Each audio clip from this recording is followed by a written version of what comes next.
तो देखिए, मंत्री प्रताप सिंह खाचरेवास को आप सुन रहे थे। चुनाव हम जीतने जा रहे हैं और डोटासरा के आवास के बाहर मेरे सहयोगी शिवेंद्र सिंह परमार हमारे साथ लगातार बने हुए हैं। शिवेंद्र, सबसे पहले तो कोई नया अपडेट हो तो वो बताइएगा, लेकिन सवाल ये भी है कि आज की जांच की तपिश कितना ज्यादा महसूस यहाँ पर हो सकती है मौजूदा सरकार के लिए, क्योंकि चुनावी समय में ये कार्रवाई हो रही है।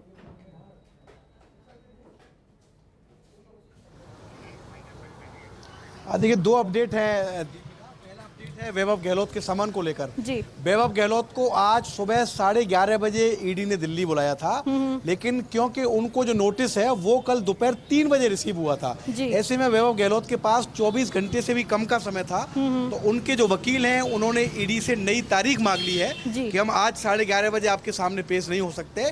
हमको जो नोटिस मिला है उसके बाद पेश होने के लिए जो समय मिला है वो 24 घंटे से कम है, इसलिए हमको नई तारीख दी जाए। तो ये बड़ी खबर है कि वैभव गहलोत के वकील ने ईडी से नई तारीख मांगी है और ये भी संभव है कि आज शाम तक नई तारीख मिल जाएगी उनको कि अब उनको किस तारीख पर दिल्ली ईडी के सामने पेश होना है।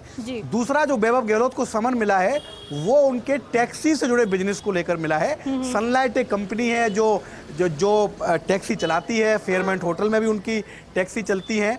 तो ये पूछना चाह रही है ईडी की टीम और ईडी वैभव गहलोत से कि ये जो आपके कैब का बिजनेस है, जो आपके टैक्सी का बिजनेस है, इसमें आपकी और जो ट्राइटन होटल है उनकी क्या पार्टनरशिप है, किस तरीके के आपके व्यावसायिक रिश्ते हैं। तो ये दो बड़े अपडेट इस समय है वैभव गहलोत के संबंध से जुड़े हुए। पहला कि वैभव गहलोत के वकील ने ईडी से नया समय मांगा है, क्योंकि उनको जो नोटिस रिसीव हुआ था उसके बाद उनके पास पेश होने के लिए जो समय था वो 24 घंटे से भी कम का था। दूसरा, कांग्रेस के जो राष्ट्रीय अध्यक्ष हैं मल्लिकार्जुन खड़गे, उन्होंने ट्वीट किया है। उन्होंने ये जो आज कार्रवाई हुई है राजस्थान में, इसको लेकर ट्वीट किया है उन्होंने, और उनका जो ट्वीट है मैं आपको पढ़कर बताता हूं। वो लिख रहे हैं मल्लिकार्जुन खड़गे अपने ट्विटर हैंडल पर कि चुनाव आते ही ईडी, सीबीआई, आईटी आदि भाजपा के असली पन्ना प्रमुख बन जाते हैं। राजस्थान में अपनी निश्चित हार को देखते हुए भारतीय जनता पार्टी ने चला अपना आखिरी दाव, ऐसा खड़गे कह रहे हैं। ईडी ने छत्तीसगढ़ के बाद राजस्थान में भी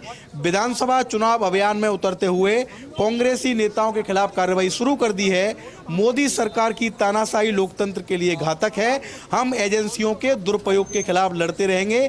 जनता भाजपा को करारा जवाब देगी। तो जैसा मैं आपको कह रहा था, क्योंकि कांग्रेस के बड़े नेता के यहाँ ईडी की रेड हुई है, तो ये तय था कि दिल्ली से कांग्रेस के बड़े नेताओं की इस पर प्रतिक्रिया आनी थी। तो जो राष्ट्रीय अध्यक्ष मल्लिकार्जुन खड़गे, उन्होंने इसको लेकर ट्वीट किया है। कार्रवाई अभी भी जारी है।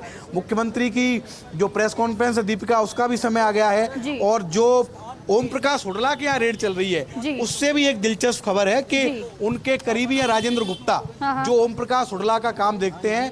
वो रहते हैं टोंक रोड पर। उनके घर इतना पैसा मिला है कि नोट गिनने की 2 मशीन पहुंची है।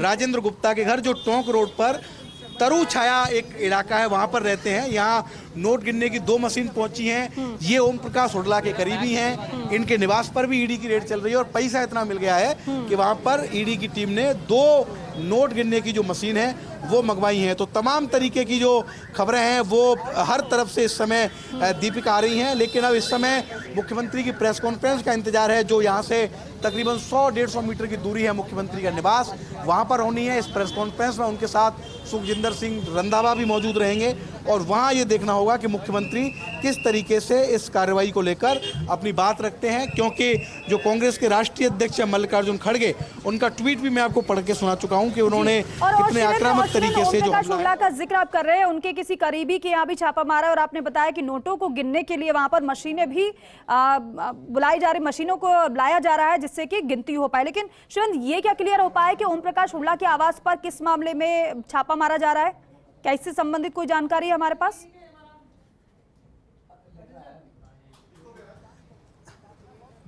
देखिए, ये मान के जरूर चला जा रहा है कि ये जो हुड्डा है उनके घर भी पेपर लीक से जुड़ी कार्रवाई है, लेकिन ये कंफर्म नहीं है, क्योंकि इससे पहले कभी हमने हुड्डा की इस तरीके की भूमिका देखी नहीं। हालांकि एक बार मुझे याद आ रहा है कि हुड्डा के किसी भाई को जरूर गिरफ्तार किया गया था पेपर लीक से जुड़े हुए मामले में। तो हो सकता है कि हुडला के निवास पर जो कार्रवाई चल रही हो वो भी पेपर लीक से जुड़ी हुई हो, लेकिन हुडला के जो करीबी हैं राजेंद्र जो रहते हैं टॉक रोड पर तरु छाया नगर में, उनके घर काफी पैसा मिला है सर्च में और वहां पर जो नोट गिनने की मशीन है वो पहुंची। हमारे साथ नरेश शर्मा जी जुड़ रहे हैं, उनसे हम बातचीत करेंगे। नरेश जी, मुख्यमंत्री की प्रेस कॉन्फ्रेंस का समय नजदीक आने वाला है, क्या लगता है मुख्यमंत्री की प्रेस कॉन्फ्रेंस में क्या कहने वाले हैं अशोक गहलोत? देखिए, एक तो समय तो नज़दीक आ रहा है लेकिन जगह बार बार बदली जा रही है।